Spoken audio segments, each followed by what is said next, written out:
tinha um dever a realizar, então ele dava o direito a qualquer um de falar, pensar, que quisesse sobre ele, mas ele se sentia no dever de ser a cada dia melhor. E esse é o nosso objetivo, né?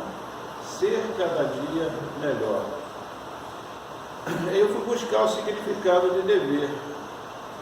É ter por obrigação, estar obrigado, ser devedor, olha só, ser devedor de, estar em agradecimentos, ter de, ser provável e ter de. Obrigação de fazer ou deixar de fazer alguma coisa imposta por lei, pela moral, pelos usos e costumes ou pela própria consciência. Então a consciência me diz o meu dever, eu através do meu livre-arbítrio, vou achar se eu devo ou não fazer, como cabia, fazer ou deixar de fazer. A minha consciência, né, se eu achar que aquele dever não é uma coisa importante para mim, que eu não devo fazer, o meu livre-arbítrio me permite não fazer. Agora, se eu vou arcar com a responsabilidade por não fazê-lo, aí é diferente. Mas, em Marcos 13, 1, 2, nós vamos procurar voltar ao Velho Testamento, porque é interessante. Novo Testamento, isso aí. Porque é interessante quando nós pegamos um livro, lemos algo que nos traz um conhecimento novo, ou então assistindo determinado palestrante que nos traz sobre aquele ponto do Evangelho que nós já lemos, passamos, olhamos, e ele vem e traz um outro ângulo e a gente fica surpreso, fica assim, perplexo. Eu, pelo menos, quando eu vejo um ângulo diferente, eu fico maravilhado. Por quê? Porque eu estou observando que eu leio ali o Evangelho, não consigo às vezes entender. Aí vem uma pessoa e me mostra um ângulo que me descortina, e eu adquiro um conhecimento novo, e aí eu fico com vontade de passar esse conhecimento. Então tem um irmão que ele é novo, deve ter 26, 27 anos, mas na minha concepção, tá?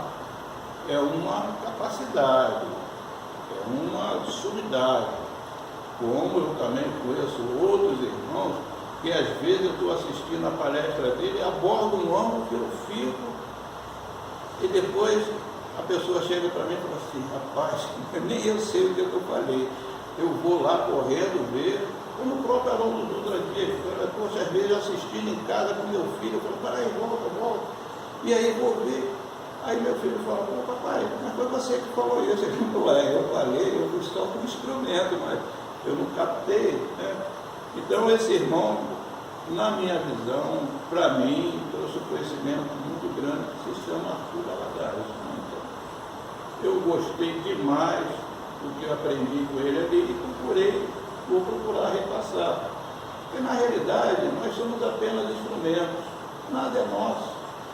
Quando muito menos esses irmãos que às vezes comentam: olha, eu fiz a palestra, mas não fui eu, né?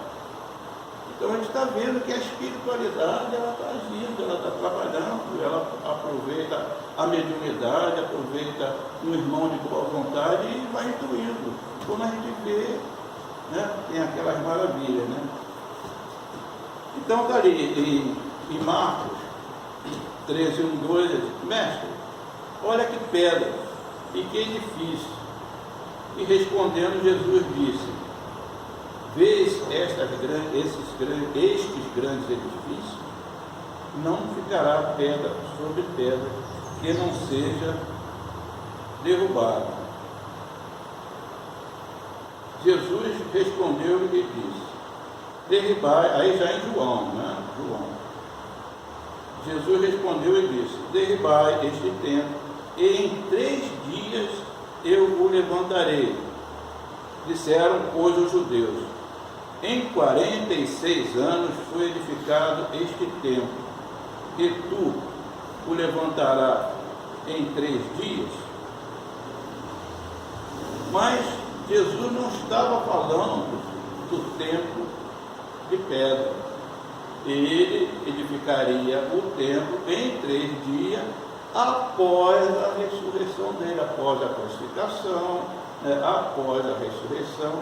Ele levantaria o templo em 3 dias, mudando com a visão de que Deus estaria num templo de pedra, porque os judeus, eles tinham verdadeira adoração pelo templo. Eles achavam que Deus estava ali naquele templo de pedra. Então, eles 3 vezes, ao ano, eles iam ao templo, eles iam a Jerusalém, porque para eles ali no templo, eles seriam vistos por Deus,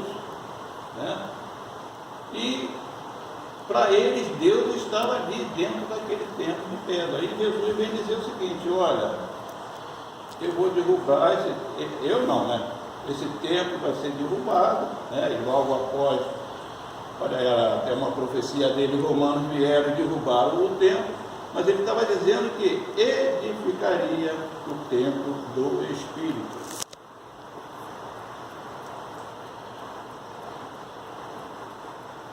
Aí nós vamos entender, e João ainda continua narrando: os nossos pais adoraram neste monte, e vós dizeis que é em Jerusalém o lugar onde se deve adorar. Isso a fala da mulher samaritana, conversa, o diálogo da mulher samaritana com Jesus.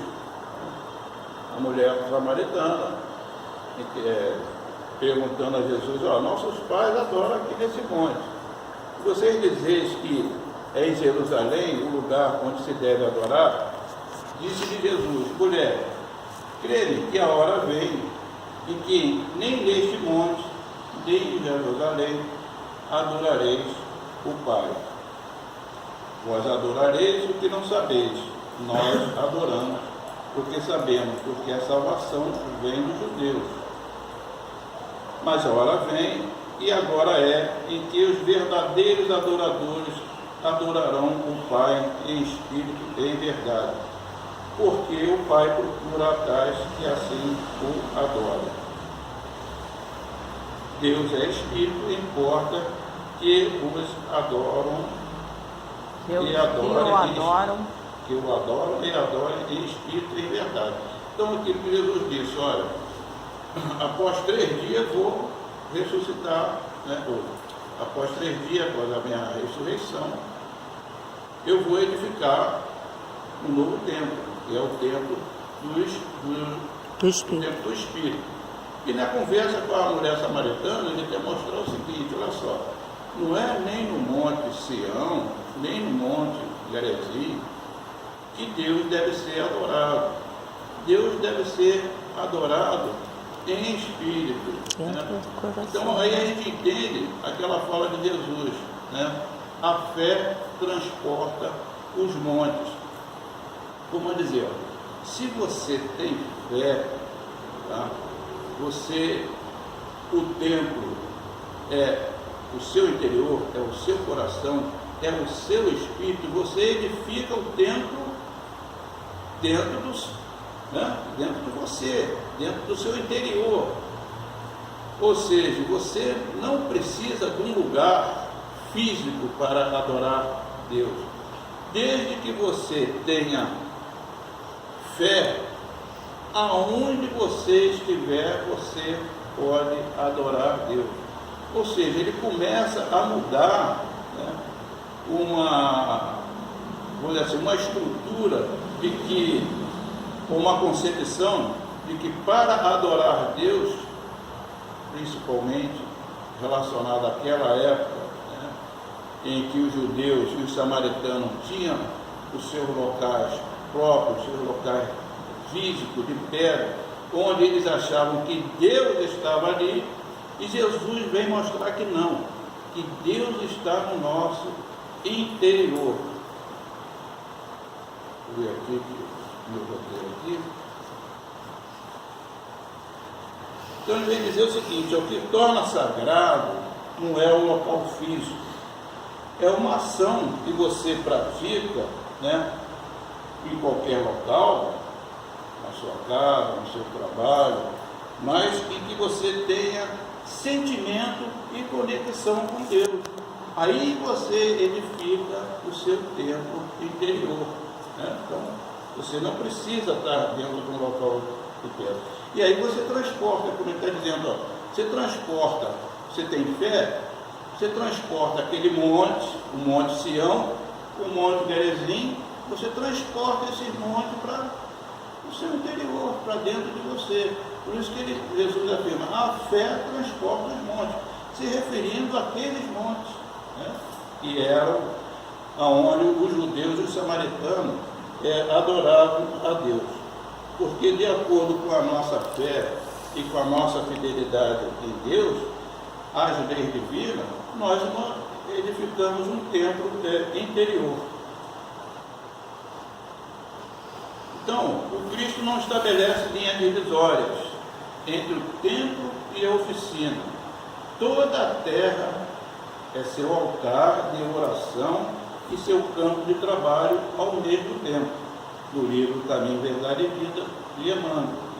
Então, como está dizendo assim, ó, qualquer lugar que você estiver, se você estiver na rua, se você estiver em casa, se você estiver no trabalho, em qualquer lugar, na casa espírita, ou na igreja, em qualquer lugar aonde você estiver, se você estiver com o seu voltado para o seu templo interior, você está ligado, está em conexão, em sentimento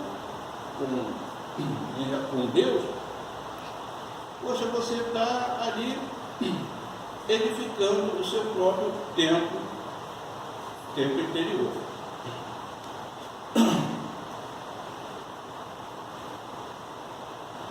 Você voltou. Voltei.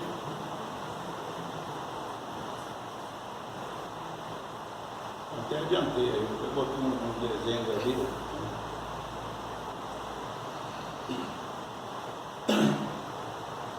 Bom, aí nós temos, né, a planta do templo de Salomão, mas os estudiosos, estudando aí o Velho Testamento, foram procurar dentro do que deixaram escrito, edificar ou fazer a planta do templo de Moisés no deserto, né? Naquela época, no deserto, e aí eles começaram, dentro das informações que eles tinham, obtiveram, eles foram montando o templo de Moisés. Eu não achei a planta do templo de Moisés, achei a de Salomão, mas ele vem dizendo o seguinte, que quando eles acabaram de apontar, né, vamos dizer assim, a maquete do templo, eles observaram que o templo era semelhante a uma pessoa, né? Aqui mais ou menos dá uma ideia. Esse aqui é o de Salomão, não é o de Moisés. Aqui parece um boneco, né? um corpo, né? Então, um robô. Ele diz que isso aí foi, vamos dizer, a forma educacional, né, da época, de Jesus mostrar, aliás, de Deus mostrar, ou incluir a Moisés, que o templo tinha a forma de um ser humano, tá? Tinha a forma de um ser humano. E o templo, ele é dividido em 3 partes, tá? Aqui o pátio o átrio dos gentios. Vai no outro, né? Hein? Vai no outro quadro que está em pé.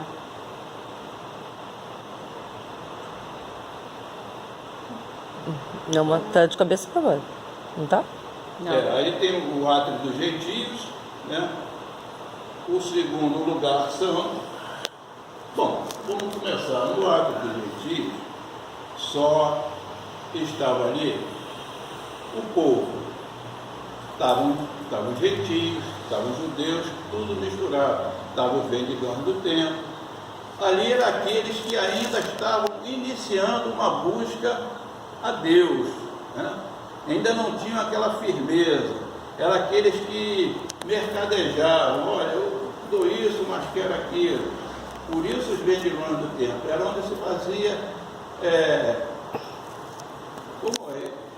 Não vou entrar em detalhes do atual, não. Onde se fazia as vendas, né? Sabemos que naquela época existiam muitas oferendas e também aqui ainda existiam as oferendas a Deus. Então ali aquele pavilhão onde estava a multidão e aqueles que estavam iniciando um contato com Deus, aqueles que barganhavam, né, com Deus, se encontravam ali. Era o primeiro estágio.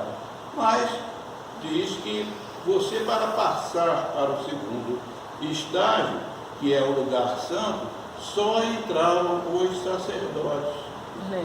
Tem como mostrar ali onde é o primeiro estágio? Passa a luzinha. Mais ou menos aqui, ó. Passava aqui, porque aqui, essa planta aqui, ela não está só com desenho interno, ela está com todo o desenho. Isso aqui são salas, né? De gabinetes atuais. Então eles só entraram só os sacerdotes, porque os sacerdotes já tinham deveres maiores. Por quê? Porque estudavam as leis, e iam adquirindo conhecimento, e o conhecimento, quando nós vamos adquirindo, nós vamos aumentando a nossa responsabilidade, vamos aumentando os nossos deveres. E diz que você, quando para passar de um estágio para outro, para adquirir esse conhecimento, você quebra ou você rasga um véu. E é natural, né? É compreensível, porque nós ainda estamos tendo o primeiro contato em relação a Deus. À medida em que nós vamos nos instruindo, vamos adquirindo conhecimento, nós rasgamos um véu, damos um passo à frente. E os sacerdotes eram considerados esses que rasgaram o véu e passaram para o segundo estágio, onde era o estágio onde eles iam adorar Deus e fazer as oferendas, né? E tinha lá os 12 pães. E esses 12 pães eles ofereciam a Deus e posteriormente eles os comiam. E o terceiro estágio, né, que é considerado o santo dos santos, só entrava ali o sumo sacerdote, uma vez por ano. E era o sumo sacerdote que fazia a intermediação entre Deus e o povo. Uma vez por ano, o sumo sacerdote entrava no lugar santo. Então, o João vai dizer no seu Evangelho, no capítulo 1 ao 12, que o estágio onde estaria o átrio dos gentios era onde ficava a multidão, né? O segundo estágio, que é o lugar santo, onde só entravam os sacerdotes, ali foi o estágio do 13 ao 18, onde Jesus se reúne com os apóstolos. Então, o pão, né, eram 12, os apóstolos 12. Então, simboliza, no Evangelho de João, simboliza do capítulo 13 ao 18, que ali estavam Jesus com os apóstolos, e é chamado de discipulado. E no lugar no Santo dos Santos, que só entrava o sumo sacerdote, só entrava um, no Evangelho de João, é do 18 em diante, onde Jesus está sozinho, segue sozinho para ser crucificado. E ali, para os judeus, quando o sumo sacerdote entrava, uma vez por ano, ali, pelo símbolo de uma pessoa, tá? Era o cérebro, a cabeça, a consciência, onde estavam as leis, as tábuas das leis de Moisés, né? Os 10 mandamentos. Então as leis estavam ali. E onde estão, na questão 621, onde Kardec pergunta no Espírito, onde estão as leis De Deus. Aí Na nossa consciência. responde a Kardec. Na Passa, está consciência. no outro.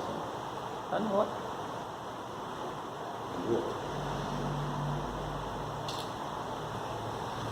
Voltou.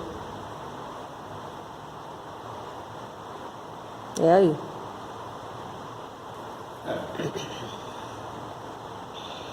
É que ó, tem várias coisas aqui. Eu sei que eu não só vi a primeira aqui e não vi mais nenhuma. Porque vai surgindo, aí você vai ver. Deixa eu ver. Bom, então, como para os judeus, o sumo sacerdote entrava naquela sala, rasgava mais um véu, só um entrava, só aquele que adquiriu todo o conhecimento. Isso em teoria, tá?